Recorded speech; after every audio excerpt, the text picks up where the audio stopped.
Today, I bring to your attention another emerging trend revealed by this year's art entries in kitchen design. Now, this concept has been simmering for some time and is ready to take center stage in your design repertoire. Previously, I noticed small utilitarian areas tucked off the side of a kitchen. One is called a drop zone, and the other one I called a drip zone or coffee nook. The coffee nook is now starting to grow into a small second kitchen. And the idea of a prep kitchen is somewhat familiar to the luxury home market. Over the years, I've designed a few myself. The one in this house was a quasi-commercial chef's kitchen. Why not? After all, the chef had their own 3,000 square foot of private living space. However, the mainstream home market is now starting to appreciate this concept.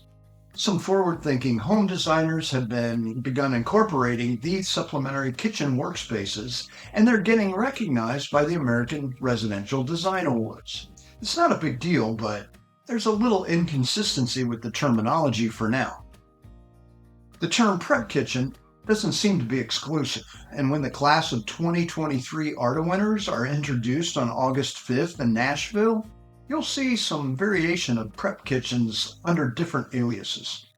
Caterer's kitchen, secondary kitchen, refrigerator pantry, mess kitchen, and so on. Now, some refer to it as a butler's pantry, but I wonder, is that really correct? A prep kitchen is a supporting space, easily reachable from the main kitchen. And all of y'all are getting pretty creative in hiding the access to these spaces. Now, you've been hiding the fridge and dishwashers for years, and I've heard the phrase Narnia Kitchen, but now Narnia as a verb applies to the entire workspace. It aims to supplement the kitchen's functionality by providing an extra workspace while keeping it visually separate from the main kitchen. Here's why I think calling it a butler's pantry might not be accurate. Historically, a butler's pantry was a room in a large estate home for storing china and silverware. It contained valuable items and was usually locked, with the key being held by the butler. In contemporary times, the butler's pantry has evolved into a walk-through area between the kitchen and the dining room. It typically features some glass display cabinets, a bar sink, a wine refrigerator, things like that. And it mainly functions as a space to prepare a drink or provides counter space for staging food on the way to the dining room. So a prep kitchen and a butler's pantry may be quite different. However, you may combine the functions of both spaces. For instance, if you have a long, narrow space connecting your kitchen and dining room, you could have attractive display units at the end nearest the dining room, and then the end closest to the kitchen can handle the more practical tasks. Want to see some pictures? Here are some of the examples, a sneak peek from this year's ARTA entries. Now first, this home has a working pantry with a microwave and a coffee maker. Can't see where it is? Oh, that's the point. There's a door to the left of the fridge. In this example, you can see the green cabinets of the prep area peeking out through the opening.